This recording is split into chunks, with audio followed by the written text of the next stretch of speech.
સુખી થવાનો માર્ગ. એક છોકરો તેના દાદા સાથે રસ્તે ચાલતા જતો હતો. રસ્તામાં તેણે ખેતી કરતો ગરીબ ખેડૂત જોયો. તેણે પોતાની બંડી અને બૂટ રસ્તાને કાંઠે મૂક્યા હતા. છોકરાને થોડી મસ્તી અને ટીખળ કરવાનું સૂઝ્યું. તેણે દાદાને કહ્યું, દાદા, આપણે આ ખેડૂતના બૂટ અને બંડી લઈને ઝાડ પાછળ સંતાઈ જઈએ તો? પછી તે આવશે અને તેના બૂટ અને બંડી નહીં મળે એટલે ગુસ્સે થશે અને બૂમો પાડશે. તેના બદલાયેલા હાવભાવ જોવાની ખૂબ મજા આવશે. દાદાએ કહ્યું, વાલા દીકરા, કોઈ ગરીબની મશ્કરી કે હાય ના લેવી. તું સુખ સગવડોમાં ઉછરેલ છે અને ગરીબના નિસાસા કેવા હોય છે તેની તને ખબર નથી. એના કરતા એમ કર, તું ગરીબ ખેડૂતના બંને બૂટમાં 5 રૂપિયાનો એક સિક્કો મૂકી દે. પછી આપણે ઝાડ પાછળ ઉભા રહીને જોઈએ શું થાય છે. છોકરાએ દાદાના કહેવા પ્રમાણે 5 રૂપિયાના સિક્કા પેલાના બંને બૂટમાં મૂકી દીધા. દાદા અને પૌત્ર ઝાડ પાછળ કોઈ જુએ નહીં તેમ છુપાઈ ગયા. થોડા સમય પછી એ ગરીબ ખેડૂત ખેતરમાંથી કામ પતાવીને બહાર આવ્યો. તેણે જૂની ફાટેલી બંડી પહેરી અને એક બૂટ પહેરવા જતા તેના પગમાં કંઈક કઠણ વસ્તુ ખટકવા લાગી. તેણે બૂટ કાઢી અંદર જોયું તો એક 5 રૂપિયાનો સિક્કો મળ્યો. એને આશ્ચર્ય થયું. સિક્કો હાથમાં લઈ તેને જોવા લાગ્યો.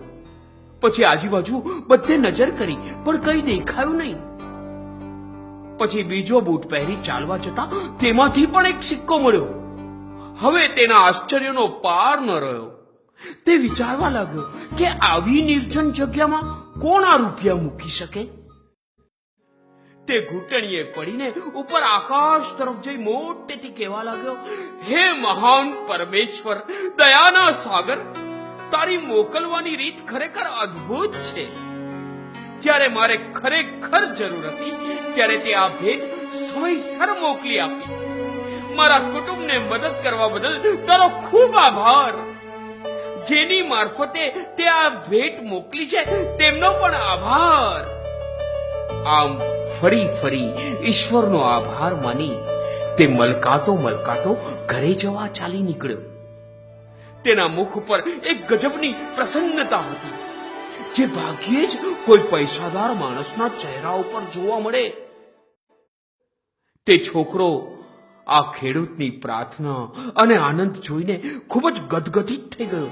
દાદાએ કહ્યું, દીકરા, આપણી આનંદ કરવાની રીતો એવી હોવી જોઈએ કે જે સામા માણસને કંઈ નુકસાન ન કરે. તે બૂટ સંતાડી દીધા હોત તો માણસ દુઃખી થયો હોત અને તારી ઉપર જે આશીર્વાદ ઉતર્યા તે તને કદાચ ના મળ્યા હોત. સુખી થવાનો એક માર્ગ બીજાને સુખી કરવાનો છે. આપણી જિંદગી એ ઈશ્વરે આપણને આપેલી મોટામાં મોટી ભેટ છે અને આપણે જે બીજાને આપીએ તે આપણી ઈશ્વરને ભેટ છે. બાળ મિત્રો, મળી ગયો ને તમને સુખી થવાનો સાચો માર્ગ? તો હા, હવે એ માર્ગ પર ચાલતા રહેજો. પ્રમુખ સ્વામી મહારાજ પણ કહે છે ને કે બીજાના સુખમાં આપણું સુખ છે, બીજાના આનંદમાં આપણો આનંદ છે અને બીજાના ભલામાં આપણું ભલું છે. જય સ્વામિનારાયણ. સુખી થવાનો માર્ગ.